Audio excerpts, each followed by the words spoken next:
বিদায় নিতাম। আমি আলোচনাটা দেখতে চাচ্ছিলাম মজা করে। আচ্ছা তারপরেও দেখি তাহলে ততক্ষণ যুক্ত করতে থাকি। আসিফ ভাই একটু রেফারেন্সটা তাহলে দেখান।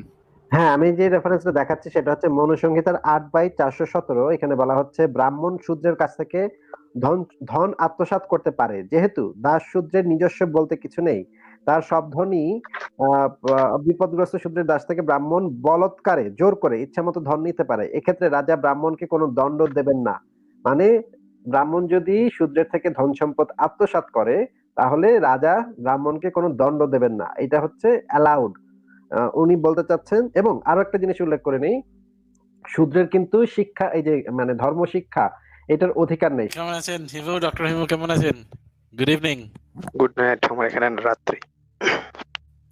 আচ্ছা, আমার এখানেও রাত্রি। হ্যাঁ বলুন। আচ্ছা, আমরা তো সাধারণত গুড নাইট বলি হচ্ছে গিয়ে বিদায়ের সময়, তাই না? এটা তো একটা বিদায়ী সম্ভাষণ। মানে মানে মানে আলোচনার শুরুতে কেউ বা দেখা হলেই শুরুতে কেউ গুড নাইট বলে, এটা ভাই এটা কোথাকার কালচার ভাই, একটু বলবেন? আমি বিদেশি কালচার অত ভালো জানি না। মানে আপনার দেশ, আপনি বিদেশি কালচার জানেন না, দেশের কালচারে এটা বলে নাকি যে দেখা হলেই শুরুতেই? না গুড নাইটটাই তো বিদেশি কথা। ভারতীয় ইয়েতে আছে নাকি আবার গুড নাইট বলে কিছু? কিন্তু গুড পিপল ভাই, ভারতেও তো শুভরাত্রি এই জিনিসটা কি দেখা হলে একজন আরেকজনকে বলে শুভরাত্রি? কথাটা সেটা। না, উনি আমাকে যেহেতু গুড ইভিনিং বললেন সময় সূচক, সেজন্য আমি তাকে গুড নাইট বললাম, যে এখন আমাদের এখানে রাত্রি।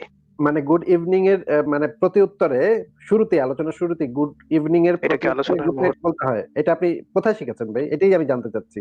আপনি নিজের আমি নামের কোথাও সেখানে আগে ডক্টর, তার মানে হচ্ছে আপনি একজন পড়ালেখা করেছেন। আপনি এটা কোত্থেকে শিখেছেন? কোথায় এই জিনিসটা লেখা আছে? একটু রেফারেন্সটা দিবেন আমাদেরকে?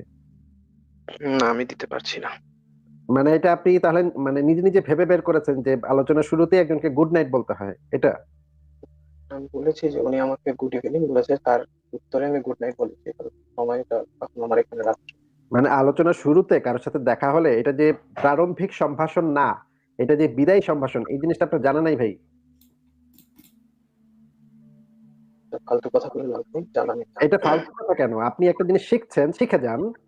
আপনি যে মানে টোটালি আপনার মানে মানে পড়ালেখার অবস্থা যে খুবই খারাপ, এটা শিখে যান ভাই। যে এটা আপনার হচ্ছে শিক্ষাগত যোগ্যতা কত? এটা হচ্ছে একটা বিদায় সম্ভাষণ। আপনার শিক্ষাগত যোগ্যতা কত? এখানেই বোঝা যাচ্ছে। আসিফ ভাই, মানে কেউ যদি ইয়ে থাকতে চায়, মানে থার্ড ক্লাস মূর্খ থাকতে চায়, আপনি কেন তাকে ইয়ে করতেছেন? বুঝতেছে তো লোকজন যে হ্যাঁ সেটা শিখতে ইন্টারেস্টেড না, এই সেই। সে মানে অন্য কোথাও বলুক, মানে যা বলুক, লোকজনের উপর হাসাহাসি করুক, তার সামনে তাকে না দেখ, লেট হিম বি। সে ওইখানে যে মানে যদি লজ্জিত হয়ে শিখতে চায়, লজ্জিত হয়ে শিখতে দেন।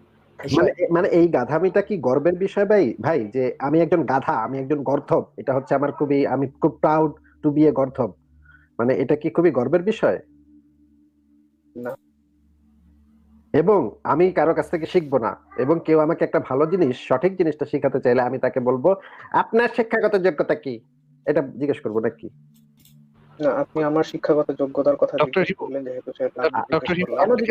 আপনি কি আসলে ডক্টর? ডক্টর হিমু আপনি কি আমি আসলে আগেও ডক্টর? বলেছি, আমি টেকনোলজিস্ট, ডক্টর টেকনোলজিস্ট। মানে আপনি এটা এই ছদ্ম। জিনিস, আপনি কোনো জীবনে কখনো কোনো ইংরেজি বই পড়েছেন ভাই? উপন্যাস কোনো একটা উপন্যাস কখনো পড়েছেন? হ্যাঁ, পড়েছি। সেইখানে কখনো দেখেছেন যে আলোচনার শুরুতেই মানে প্রারম্ভিক সম্ভাষণ হিসেবে কেউ কাউকে গুড নাইট বলতেছে? না, সেরকম দেখিনি। তাহলে এই জিনিসটা আপনি কই পাইছেন ভাই? গুড নাইট শুরুতে আচ্ছা, বলে, না, ভুলে গেছে। শুরুতে বলে। না, ভুলে গেছে। মনুসংহিতা থেকে এই ব্রাহ্মণ, শূদ্র ইত্যাদি জন্মের বিষয়ে কথা বলছিলেন। তো সেখানে মঈনুদ্দিন ভাই বলছিলেন যে ব্রাহ্মণের জন্ম মুখ থেকে, শূদ্রের পা থেকে কেন হলো হাবি যাবে। তো উনি ওখানে ঠিক যুক্তিই বলেছিলেন যে এখানে জন্মের কথা বলা হয়নি, এখানে কর্মের কথা বলা হয়েছে। আর জন্মের যদি কথা বলা হয়ে থাকে, আমি আগেও একবার এখানে সৃষ্টি বলা হয়েছে, এখানে কোথাও কর্মের কথা বলা হয়নি, এখানে সৃষ্টির কথা বলা হয়েছে। ইভেন আমি নিজে মনুসংহিতার রেফারেন্স চেক করেছি। আচ্ছা ঠিক আছে, সৃষ্টির কথাই বলা হয়েছে। আপনি বলেন একটা ছোট জিনিস জিজ্ঞেস করতে চাচ্ছি, আপনার কাস্ট কি? আমি ক্ষত্রিয়। ক্ষত্রিয়, তার মানে আপনি থার্ড গ্রেডেড। আচ্ছা হ্যাঁ বলেন। হ্যাঁ, সেকেন্ড গ্রেডেড। সরি আমি জানি না, হ্যাঁ বলেন। তো ওই আর কি। তো যেটার কথা বলা হয়েছিল কি জানি মনুসংহিতার আপনার যে শ্লোকটা দেখিয়েছিলেন, যেখানে এই শূদ্র সৃষ্টি হয়েছে, ওখানে কথা হয়েছে লোক বৃদ্ধির জন্য। ওখানে শ্লোকটা এরকম আছে, লোকানাস্তু বিবেকার্থাং মুখ বাহু উরুহ পদাৎ ব্রাহ্মণাং ক্ষত্রিয়াং বৈশ্যাং শূদ্রনাঞ্চ নিবর্তয়েৎ। অর্থাৎ লোক বৃদ্ধির জন্য মুখ, বাহু, উরু ও পদ থেকে ব্রাহ্মণ, ক্ষত্রিয়, বৈশ্য ও শূদ্র সৃষ্টি করিলেন। ঠিক আছে, এরকম করে একটা কথা বলা আছে। আমি পড়ছি হচ্ছে মনুসংহিতা, সুরেশচন্দ্র বন্দ্যোপাধ্যায় রচিত। আপনি আবার বলুন। লোকানাস্তু ভাই আচ্ছা একটু টাইম ওয়েস্ট হচ্ছে হিমু সাহেব। এই যে কাজ থেকে কি তৈরি করা হয়েছে সেটা তো আমরা জানি। কেউ যে তার কাস্ট চেঞ্জ করতে পারে এই রেফারেন্সটা দিয়ে দেন তাইলেই হয়ে যাবে। কাস্ট চেঞ্জ করা যায় না। তাহলে তো হয়ে গেল। তাহলে আপনার পয়েন্টটা কি? আমার তাহলে তো পয়েন্টটা হচ্ছে আপনি তো নিজের মুখে এখন কিছুক্ষণ আগে বললেন যে এই যে কর্মভিত্তিতে বর্ণ তৈরি হয়। হ্যাঁ, এটা কিন্তু আপনি আগের লাইভে এসেও বলেছিলেন হিমু ভাই। আপনি কিন্তু এর আগের লাইভেও মাতুব ভাইয়ের লাইভে এসে আপনি চিল্লাই বলেছিলেন যে আপনারা কেন বুঝেন না যে কর্মের ভিত্তিতে বর্ণ হয়, কর্মের ভিত্তিতে আপনারা ভুল বুঝছেন, এই কথাগুলো বলে গেছেন। এখন আবার আপনি বলছেন যে কাস্ট কখনো চেঞ্জ হয় না। হ্যাঁ, কর্মের ভিত্তিতেই হয় এবং সেটা কখনো চেঞ্জ হয় না। যে কর্ম করে তাকে সে কর্মই করতে হয়, করতে হতো। তাহলে অ্যাকচুয়ালি সৃষ্টি কি জন্মের পরে? হুইজ গড ভাই আমি একটু বুঝি তার কথাটা। উনি মানে ভাত ডান হাত দিয়ে সরাসরি মুখে না দিয়ে একটু মাথা থেকে ঘুরিয়ে নিয়েছেন আর কি। আপনি কাস্ট চেঞ্জ করতে পারবেন না, ওনার কথার টপিকটা হচ্ছে এটা। আপনি কাস্ট চেঞ্জ করতে পারবেন না। আপনি একটা কাস্টে জন্ম নেবেন, সেই কাস্ট থেকে আপনি কখনো চেঞ্জ হবে না। এবং সেই যে কাস্টে আছেন সেই কাস্টের যে কাজগুলো সেই কাজগুলোই আপনার করতে হবে। আর সেই কাজগুলো করতেছেন দেখেই আপনি ওই কাস্টের লোক। মানে উনি সরাসরি ভাতটা খেলেন না, একটু মাথাতে গুড়ায় খেলেন। খুব অসাধারণ কথা বলেছেন হিমু সাহেব। মানে নাস্তিকতার কবরচনা হয়ে গেল, হিন্দু ধর্ম হচ্ছে সত্য ধর্ম, একদম প্রমাণিত। মাধবের স্ক্রিন শেয়ারটা একটু দেবেন প্লিজ।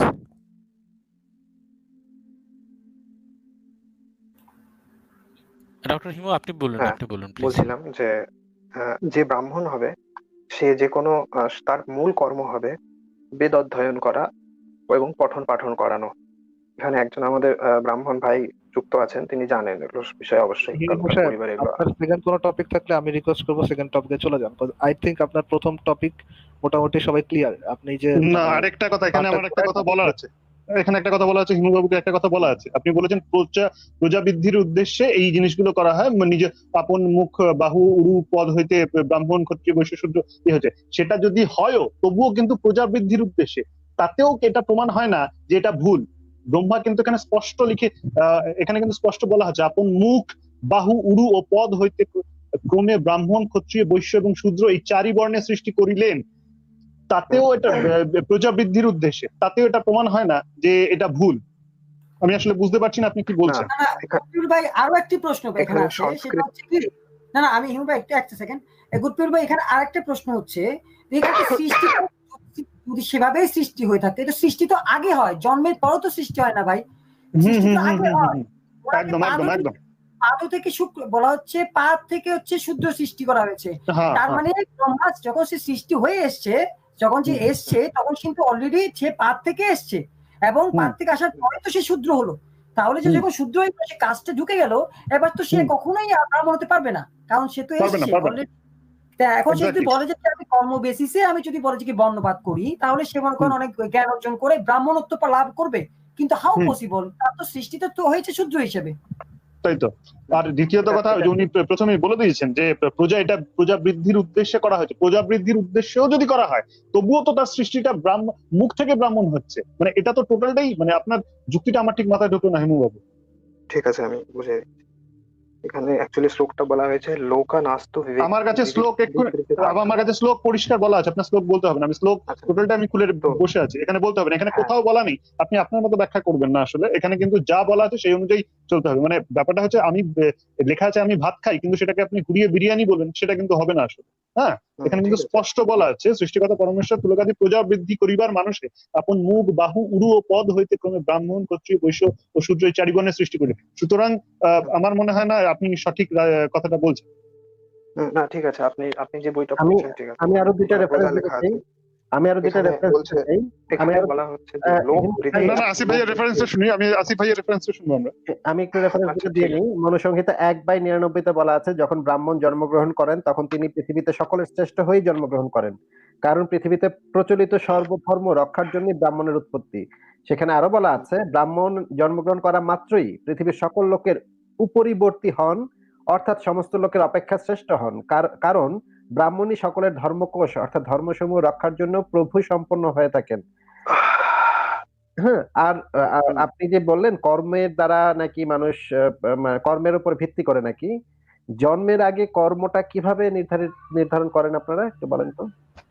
না, এটা অ্যাকচুয়ালি ব্যাপারটা কি আছে এটা বুঝতে হবে, যে এখানে না সমাজ ব্যবস্থার কথা বলা হচ্ছে। তো মানে একটা সমাজ যখন চলতো সেই সময়, প্রাচীন যুগে যখন রাজা মহারাজারা ছিল তখন সে সময় সমাজকে ভাগ করা হয়েছিল 4টা ভাগে, হায়ারকিতে।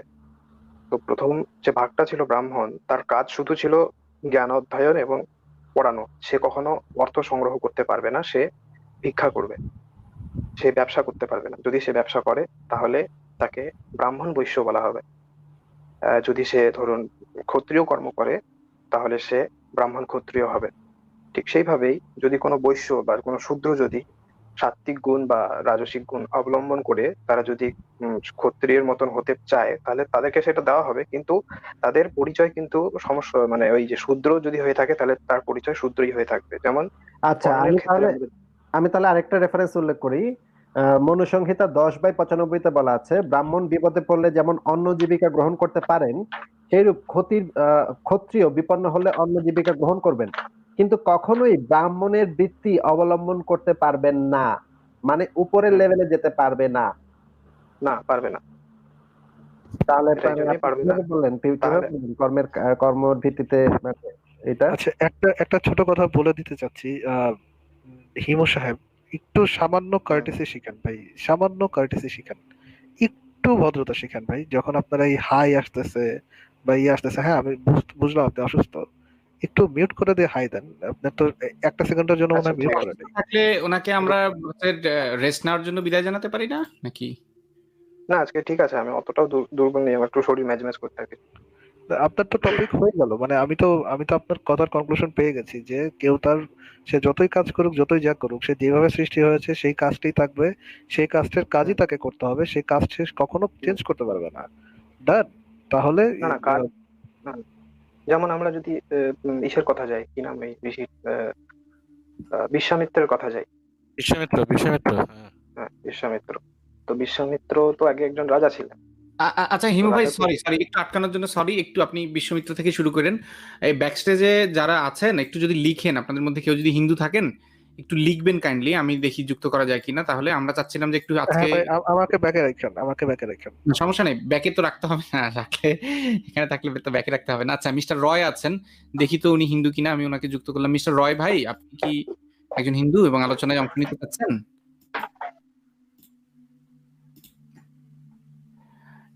মিস্টার রয় ভাই, আপনি কি একজন হিন্দু এবং যুক্ত? আচ্ছা, শুভ নামের একজন এসেছেন, উনি হিন্দু। ঠিক আছে, আমরা কথা বলি তাহলে। মিস্টার রয়ও আছেন। মিস্টার রয়, আপনি তো কথা বলছেন না, আপনি আনমিউট করে কথা বলুন কাইন্ডলি। আনমিউট করুন, মিউট যেহেতু করতে পেরেছেন, আনমিউট নিশ্চয়ই আপনি করতে পারবেন। Hello, microphone testing. হ্যালো, হ্যাঁ মাইক্রোফোন টেস্টিং। বলুন মিস্টার রয়। আচ্ছা, মিস্টার রয় চলে গেছেন। ঠিক আছে, আমাদের সাথে তাহলে শুভ ভাই থাকলেন, ডক্টর হিমু থাকলেন। আচ্ছা, কিন্তু আমি বুঝলাম না একটা জিনিস, আমি অপ্রাসঙ্গিক হয়ে যাবে কিনা, মানে আপনি ডক্টর জিনিসটা লেখেন কি এমনি নাকি মানে? না, আমি একজন মানে মেডিকেল স্টাফ, কিন্তু আমি মানে টেকনোলজিস্ট। এটা আমার ছদ্মনাম ডক্টর হিমু, কারণ অনেক সময় আচ্ছা, এটা ডিগ্রি ডক্টর না, এটা হচ্ছে আপনার একটা মানে ছদ্মনাম। আচ্ছা, বুঝতে পেরেছি, ক্যারেক্টার আপনার একটা কি ডক্টর হিমু হচ্ছে একটা ক্যারেক্টার। বুঝতে পেরেছি। ঠিক আছে, আপনি বোধহয় বিশ্বামিত্র নিয়ে কিছু বলছিলেন, কন্টিনিউ করুন সেটা। হ্যাঁ, তো বিশ্বামিত্র একজন রাজা ছিলেন, তো পরবর্তীতে তিনি ব্রহ্মর্ষি হয়েছিলেন। এরকম একটা উদাহরণ পাওয়া যায় যে নিচু বর্ণ থেকে উচ্চতে যাওয়া যায়, অর্থাৎ মনুসংহিতা যে 100%ই মেনে চলা হতো এরকমটা কোনো ব্যাপার নয়, যোগ্যতা হিসেবে মানুষকে এখান থেকে কিন্তু আরেকটা ব্যাপার স্পষ্ট। আচ্ছা, এখান থেকে কিন্তু আরেকটা স্পষ্ট ব্যাপার, যদি আপনি বলেন যে বাল্মীকি ব্রাহ্মণে প্রতিষ্ঠিত হয়েছে, তাহলে কিন্তু এটা প্রতিষ্ঠিত হয় যে ব্রাহ্মণ সেই সমাজের একেবারে সর্বোচ্চ উচ্চ স্তরে ছিল, যার জন্য অন্যান্য যে কোনো যারা বর্ণের মানুষ আছে তারা সবসময় ওই ব্রাহ্মণের দিকে যাওয়ার চেষ্টা করতো। কারণ এটা যে হিন্দু ধর্মের যে বর্ণবাদ, এটা কিন্তু তারই একটা খারাপ লক্ষণ। মানে টোটালি ক্ষমতা বা সবকিছু কেন্দ্রীভূত হতো এই ব্রাহ্মণের উপর। এত ব্রাহ্মণের দিকে যাওয়ার কি আছে আপনি যদি বলেন, হিসাব করে বলেন। কারণ প্রথমত কথা, ঈশ্বরের নাম দিয়ে এই ব্রাহ্মণ্যবাদকে একেবারে চূড়ান্ত জায়গায় নিয়ে যাওয়া হয়েছে, এবং এই ব্রাহ্মণ্যবাদ থেকে হিন্দু ধর্মে মানুষকে অ্যাটাক করা হতো, মানে নিম্ন শ্রেণীর মানুষদের অ্যাটাক করা হতো। এবং আপনি দেখবেন যাদের যাদের ক্ষমতা পাওয়ার আসতো, মানে প্রসঙ্গ আসতো, তারা প্রত্যেকেই ব্রাহ্মণের দিকে যাওয়ার চেষ্টা করতো। আমরা যে আমরা যে বর্ণবাদের বিরুদ্ধে যে কথা বলি, তার কারণটাই এটা। আচ্ছা, আমি আরো দুইটা রেফারেন্স উল্লেখ করতে চাই যে মনুসংহিতা 8/412, 8/413-তে যে জিনিসটা বলা আছে যে শূদ্রের ভরণ পোষণের মাধ্যমে পরিচালিত হোক বা না হোক, ব্রাহ্মণ শূদ্রকে দিয়ে বিনা দ্বিধায় দাসকর্ম করাবেন, কারণ বিধাতা দাসকর্ম নির্বাহের জন্যই শূদ্রের সৃষ্টি করেছেন। এটা হচ্ছে সরাসরি কথা। আরেকটা হচ্ছে শূদ্রের নাম হবে নিন্দাবাচক, ব্রাহ্মণের নাম হবে মঙ্গলবাচক, ক্ষত্রিয়ের নাম হবে বলবাচক, বৈশ্যের নাম হবে ধনবাচক এবং শূদ্রের নাম হবে নিন্দাবাচক। মনুসংহিতা 2/31। মনুসংহিতা 2/32-এ বলা আছে ব্রাহ্মণের নামের সাথে শর্মা, ক্ষত্রিয় নামের সাথে বর্মা, বৈশ্যের নামের সাথে ভূতি বা অন্য পুষ্টি বোধক উপাধি যুক্ত হবে। শূদ্রের নাম হবে নিন্দাবাচক, যেমন শুভ শর্মা, বল বর্মা, বসু ভূতি, দীন দাস। এই যে দীন দাস, এটা হবে শূদ্রের নাম। আরেকটা জিনিস উনি যে জিনিসটা মিথ্যা বলছেন যে মানে ব্রাহ্মণকে শিক্ষা দিতে হবে এবং ভিক্ষা করে চলতে হবে, কথাটা মিথ্যা। কারণ ব্রাহ্মণের কর মওকুফ করা আছে। ব্রাহ্মণের জন্য কোনো মানে সরকারি কর বা রাজার কর সেটা দেয়ার নিয়ম নাই। রাজা কর মওকুফ করে দিবে, মানে ব্রাহ্মণদেরকে ভোজন করাতে হবে রাজার। ব্রাহ্মণদেরকে বিচার কাজে বিশেষ ছাড় দেয়া হবে। ব্রাহ্মণ যদি খুনাখুনি করে, ব্রাহ্মণ যদি অপরাধ করে, অন্য 3 বর্ণের মানুষের জন্য এক শাস্তি, ব্রাহ্মণের জন্য হবে অন্য শাস্তি। এই জিনিসগুলো রেফারেন্স চাইলে আমি দিতে পারবো, কিন্তু বেশি সময় লেগে যাবে। কোনটা রেফারেন্স লাগবে সেটা বলেন।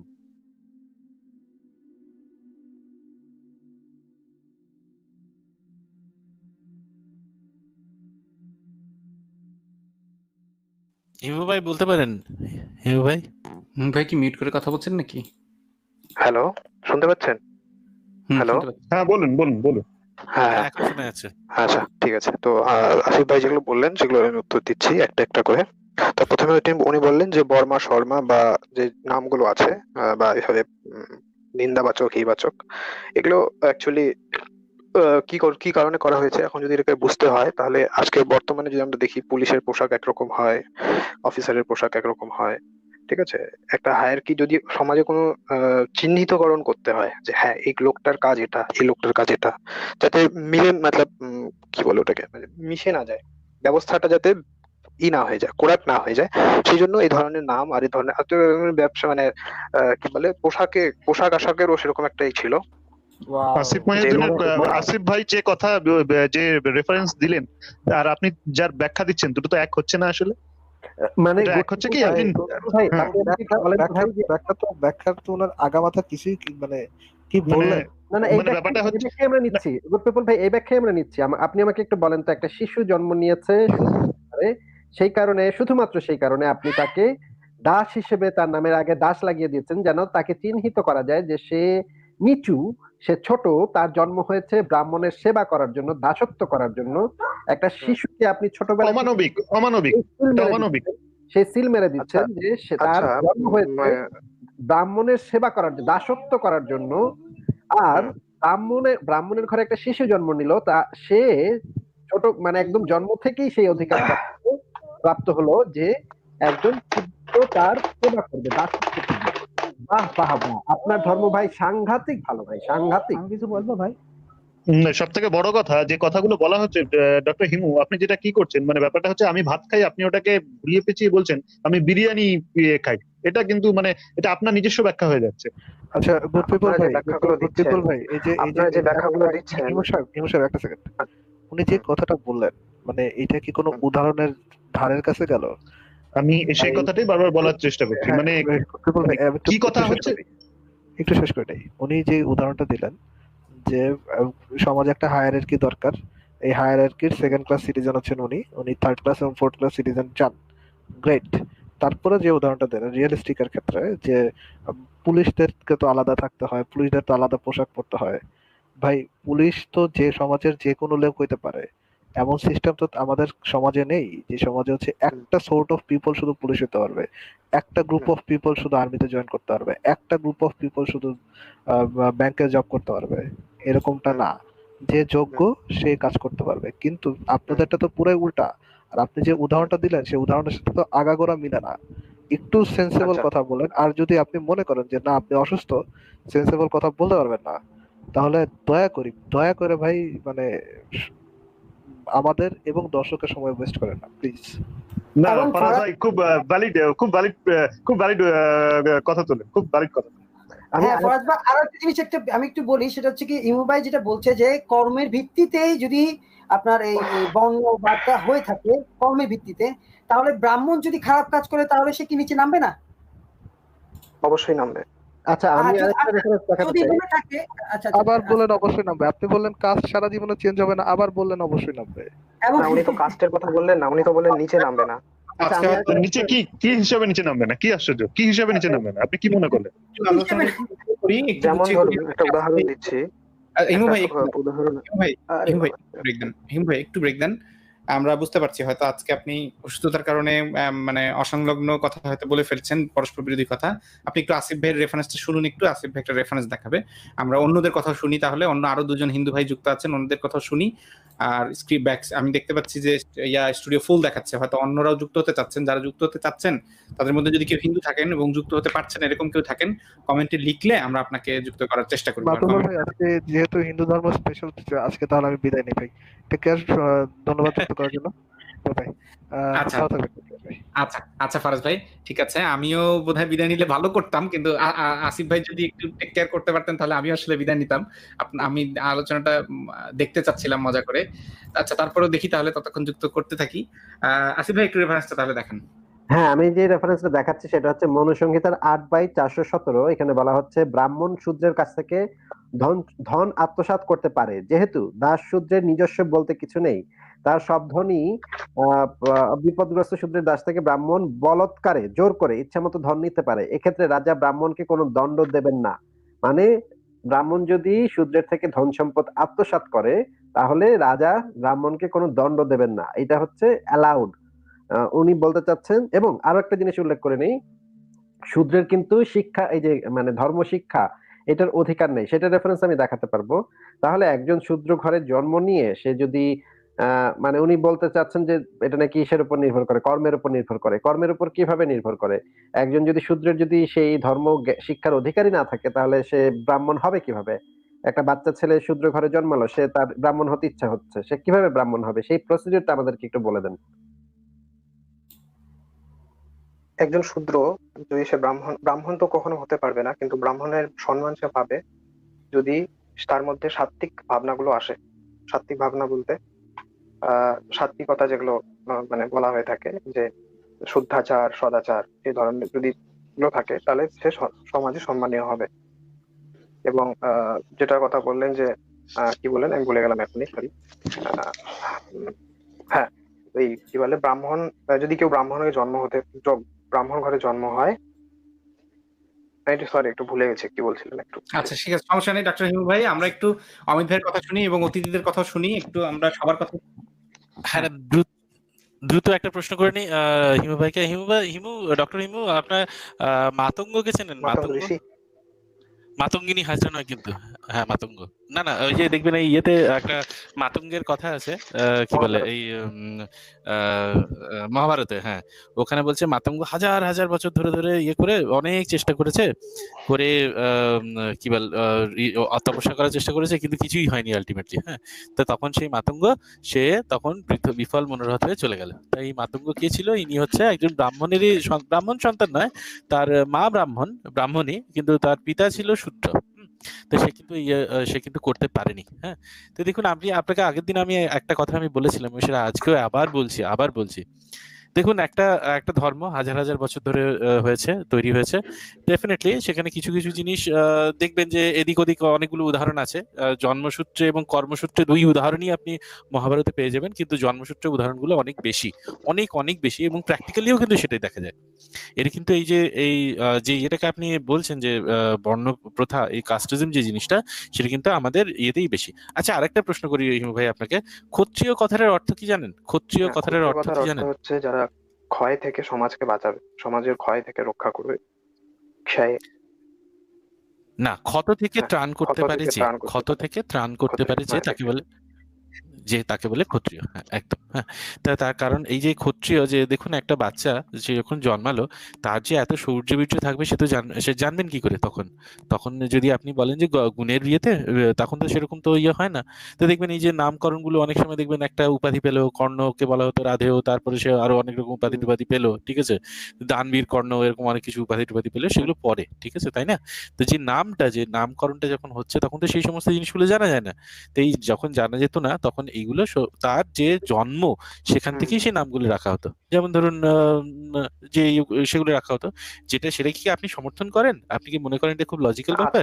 আজকের পরিপ্রেক্ষিতে সেটা কোনো লজিক্যাল নয়, কিন্তু সেই সময়কার যদি পরিপ্রেক্ষিতে, সেটা কি তখনকার সমাজ ব্যবস্থা, কিন্তু তখনও কি আপনার মনে তখনকার হয় সমাজ সেটা ব্যবস্থা এরকম, তখনকার সমাজ হ্যাঁ, তার ব্যবস্থা মানে এরকম ছিল যখন শুধুমাত্র মানে এখানে একটা ভাগ প্রশ্ন করা ছিল থাকবে যে তাহলে। আমি কথাটা বলে রাখি, তারপর আপনি বলুন। যে যে ওকে রাজা ছিল, সে শুধু যে রাজা ছিল বা যে যারা ক্ষত্রিয় ছিল, তারা শুধুমাত্র রক্ষা করবে প্রজাদের এবং শাসন করবে। যে ব্রাহ্মণ ছিল, সে উম, মানে শুধু পাঠ পাঠ পাঠ করবে এবং শিক্ষা দান করবে, ধর্মীয় শিক্ষা। তখন তো এরকম চাকরি বাকরি কোনো ছিল না যে চাকরির জন্য যোগ্যতা লাগবে, সেরকম না। আর যারা ধরুন যারা কুমোর ছিল, কামার ছিল, ছুতোর ছিল, মুচি ছিল, এরা যেরকম ছিল নিজের জীবিকা নিজেরা পালন করতো এবং তাদের বংশানুক্রমে সেই জীবিকাটা তারা চলে যেত। তো যেমন ধরুন আমাদের এখন যে হ্যাঁ, পৈতাকরণ বা চূড়াকরণ যেটা হয়, সেখানে কি হয় যে যদি ওই যারা মানে চুল কাটে, মানে যাদের ছুতো, এই সরি কি বলা হয় বারবার, তাদেরকে নাপিত। নাপিত, নাপিত, সেই নাপিতদের ডাকা হয়। তারা যতক্ষণ না তাদের খুরটা ছোঁয়ায় বা তাদের খুর দিয়ে যতক্ষণ না মাথা কামিয়ে দেয়, চুল কামিয়ে দেয়, আঙুল নখ চুনিয়ে দেয়, এরকম কিছু একটা আছে প্রথা। তো ততক্ষণ কিন্তু ওই শুদ্ধটা মানে শুদ্ধি হয় না, এই ধরনের একটা প্রথা আছে। তো সমাজ এইভাবে একটা কাজ করতো যে সবাই সকলের মানে সেবা করবে, সবাই সকলের প্রতি মানে দায়িত্ববদ্ধ থাকবে। এবং তখন কি হতো, এই যে এখন যেমন চাকরির জন্য লড়াই করতে হয়, আমি ডাক্তার হব, আমি এই হব সেই হব, তখন কিন্তু সে ধরনের কথা হতো না। এবং তখন শুধুমাত্র পারিবারিক যে বংশ পরম্পরায় যার যেটা ছিল সেটা নিয়ে ওকে চলতে হতো। এবং এটা যদি ভঙ্গ হয়ে যেত, তাহলে কি হতো, সমাজে বিদ্রোহ হতে পারতো, বা সমাজে বলতো আমি তো কেন আপনি ধরুন হুম, আপনি একজন শূদ্র, যেমন ধরুন জাবালি, ঠিক আছে, জাবালি সে জাবালার সন্তান, সে বেশ্যা, তাকে বলাই হচ্ছে তাকে বেশ্যা। সে গৌতম ঋষিকে গিয়ে বললো হুম। আমি পড়াশোনা করব। তো তাকে আপনি বলবেন যে সেই সেই সন্তানকে, বা তাকে বলবেন না ভাই তুই পড়াশোনা করিস না, সমাজটা ধ্বংস হয়ে যাবে, আচ্ছা, এই আমরা একটু কথাটা বলবেন? অন্যদের কথা শুনি। ডক্টর হিমু ভাই বোধহয় আজকে একটু ভালোই অসুস্থ মনে হচ্ছে। উনি হয়তো ডাউন হ্যাঁ আছেন। কথাগুলো হ্যাঁ, হয়তো মনে হচ্ছে down আছেন। ইয়ে হচ্ছে, মানে উনি হয়তো নিজের কথাগুলো হয়তো উনিও খেই হারিয়ে ফেলছেন। হিমু ভাই আপনি চাইলে কিন্তু আজকের মতো বিদায় নিতে পারেন, আরেকদিন আসতে পারেন। আমরা আরো দুজন আচ্ছা ঠিক অতিথি আছে। আছি, ওদের কথা শুনি। ঠিক আছে হিমু ভাই, ভালো থাকবেন আপনি তাহলে। আবারও একদিন কথা হবে, যেদিন আপনি শুভরাত্রি। সুস্থ থাকবেন, আপনি দ্রুত সুস্থ হন সেই কামনা রইল। ওকে, শুভ ভাই আছেন, শুভ ভাই, মিস্টার রয় ভাই, এম কে ভাই আছেন, আপনার কথা বলেন। হ্যালো, আর আমিও একটু পদবী, একটু শুনে নেন। এক এক করে আপনারা বলেন, আর আমিও একটু বিদায় নিব। আসিফ ভাই আছেন, অন্যরা তো আছেনই। আর যদি ব্যাক স্টেজে আরেকজন হিন্দু ভাই যদি যুক্ত হতে চান, যুক্ত হন, তাহলে আপনারা 5-5 আমি একটু খেলা দেখি তাহলে। আপনারা কথা বলেন, আসিফ ভাই তাহলে কথা বলেন, আমরা বিদায় নিব। মাতু ভাই আমি একটা রেফারেন্স দেখাতে চাচ্ছিলাম, যে আমি দেখেছিলাম স্ক্রিনে, যদি শো করতেন তাহলে আমি দেখি। হ্যাঁ হ্যাঁ, আসিফ ভাই আছেন, উনি তো দেখাবেন সব। হ্যাঁ, এখানে হ্যালো। শুধু হুইজ গড ভাইয়ের একটা রেফারেন্স দেখা যাচ্ছে, দেবু ভাই আপনার কোনো রেফারেন্স দেখা যাচ্ছে না।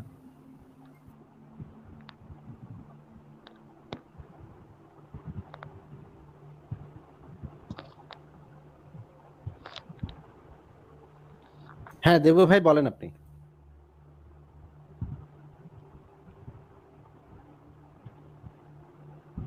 দেবু আনমিউট করে দেবু ভাই আপনি দেবু মিউট করে আনমিউট রেখে করতে বলছেন হবে। বোধহয়, আপনি একটু আনমিউট করে বলেন। দেবু ভাই আপনি আনমিউট করে বলেন। সরি আমি মিউট করে বলছিলাম, সরি। আচ্ছা, এখানে এই যে আসিফ মানের একটা রেফারেন্স করছিলেন যে কারা হচ্ছে বেদ অধ্যয়ন করতে পারবে। হ্যাঁ, এখানে কিন্তু বলা আছে এই যে ব্যাস বেদের অধ্যায় 1 এবং হচ্ছে আপনার নং 5 বলা আছে যে কেবল ব্রাহ্মণ, ক্ষত্রিয় এবং বৈশ্যরাই স্মৃতি এবং পুরাণ অধ্যায় করতে পারবে। তবে শূদ্ররা যেহেতু চতুর্থ বর্ণে, তাই তারা শুধুমাত্র হচ্ছে ধর্মের অধিকারী হবে, কিন্তু বেদ মন্ত্র এবং হচ্ছে তারা কোনো কিছু পড়তে পারবে না। হ্যাঁ, এখানে একটা কথা বলা আছে, উচ্চারণ করতে পারবেন না। হ্যাঁ এবং সোহা উচ্চারণ করতে হ্যাঁ, পারবেন। সোহা উচ্চারণ করতে পারবে না। আরেকটা ব্যাপার আছে এখানে, দেখুন এই যে ব্রাহ্মণ যদি শূদ্র কন্যাকে বিয়ে করে তাহলে শূদ্রের ন্যায় জাত কর্ম করবে।